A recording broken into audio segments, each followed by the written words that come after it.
പശ്ചിമബംഗാളിലെ വരാനിരിക്കുന്ന നിയമസഭാ തിരഞ്ഞെടുപ്പ് രാഷ്ട്രീയ രംഗത്ത് വലിയ ശ്രദ്ധയാകർഷിക്കുന്ന സാഹചര്യത്തിലാണ് എല്ലാ 294 സീറ്റുകളിലും മത്സരിക്കാൻ കോൺഗ്രസ് എടുത്ത നിർണായക തീരുമാനം.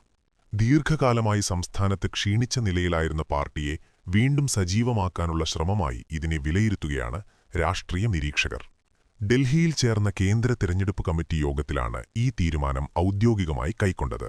കോൺഗ്രസ് അധ്യക്ഷൻ മല്ലികാർജുൻ ഖർഗെ, മുൻ അധ്യക്ഷൻ Rahul Gandhi, AICC general secretary KC Venugopal എന്നിവർ പങ്കെടുത്ത ഈ യോഗം പാർട്ടിയുടെ ഭാവി തന്ത്രങ്ങളെ സംബന്ധിച്ചും നിർണായകമായിരുന്നു.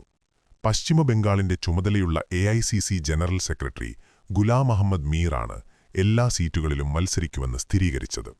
മുഖ്യമന്ത്രി മമതാ ബാനർജിയുടെ സ്വന്തം മണ്ഡലമായ ഭവാനിപൂരിൽ ശക്തനായ സ്ഥാനാർത്ഥിയെ ഇറക്കുമെന്ന് കോൺഗ്രസ് വ്യക്തമാക്കിയിരിക്കുന്നത് രാഷ്ട്രീയ പോരാട്ടം കൂടുതൽ കടുപ്പിക്കാനിടയാക്കും. ഭവാനിപൂർ സാധാരണ മണ്ഡലം മാത്രമല്ല, അത് തൃണമൂൽ കോൺഗ്രസിന്റെ ശക്തികേന്ദ്രവും മമതയുടെ വ്യക്തിപരമായ രാഷ്ട്രീയ പ്രതിച്ഛായയുടെ പ്രതീകവുമാണ്. അതിനാൽ അവിടെ ശക്തമായ പോരാട്ടം സൃഷ്ടിക്കാനുള്ള കോൺഗ്രസിന്റെ നീക്കം വലിയ രാഷ്ട്രീയ സന്ദേശമാണ് നൽകുന്നത്.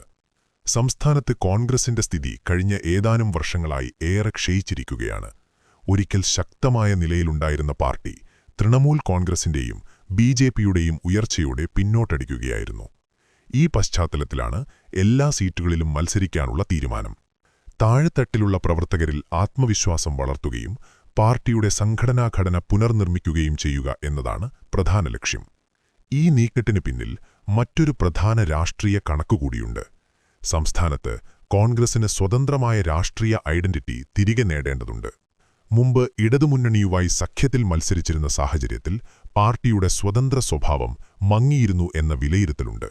അതിനാൽ ഇത്തവണ സ്വതന്ത്രമായി എല്ലാ സീറ്റുകളിലും മത്സരിക്കുന്നത് പാർട്ടിയുടെ ദീർഘകാല രാഷ്ട്രീയ നിലപാടിന്റെ ഭാഗമായാണ് കാണുന്നത്. യോഗത്തിൽ പങ്കെടുത്ത പശ്ചിമബംഗാളിലെ പ്രമുഖ കോൺഗ്രസ് നേതാവായ അധിർ രഞ്ജൻ ചൗധരി ഉൾപ്പെടെയുള്ളവർ ഈ തീരുമാനം സ്വാഗതം ചെയ്തിട്ടുണ്ട്. സംസ്ഥാനത്ത് പാർട്ടിയെ പുനരുജ്ജീവിപ്പിക്കാൻ ഇതൊരു നിർണായക അവസരമാണെന്ന് അദ്ദേഹം അഭിപ്രായപ്പെട്ടു.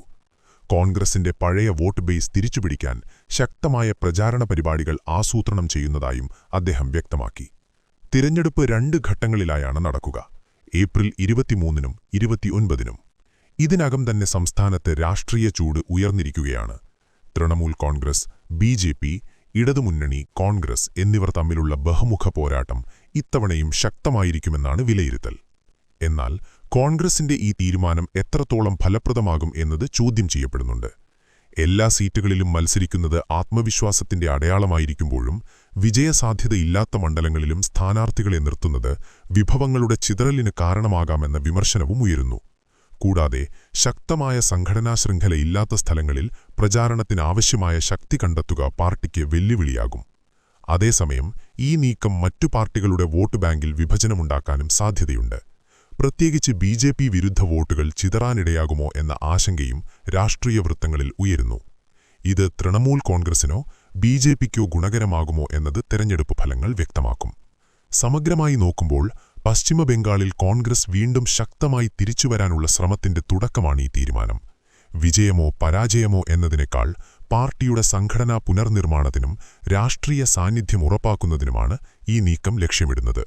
അവസാനമായി, ഈ തന്ത്രം കോൺഗ്രസിന് രാഷ്ട്രീയ നേട്ടമാകുമോ അതോ വെറും പ്രതീകാത്മക പോരാട്ടമായി മാറുമോ എന്നത് വോട്ടർമാരുടെ വിധിയിൽ ആശ്രയിച്ചിരിക്കുന്നു. പശ്ചിമബംഗാളിലെ ഈ തെരഞ്ഞെടുപ്പ് ഫലങ്ങൾ ദേശീയ രാഷ്ട്രീയത്തിലും പ്രതിഫലനം സൃഷ്ടിക്കുമെന്നതുറപ്പാണ്.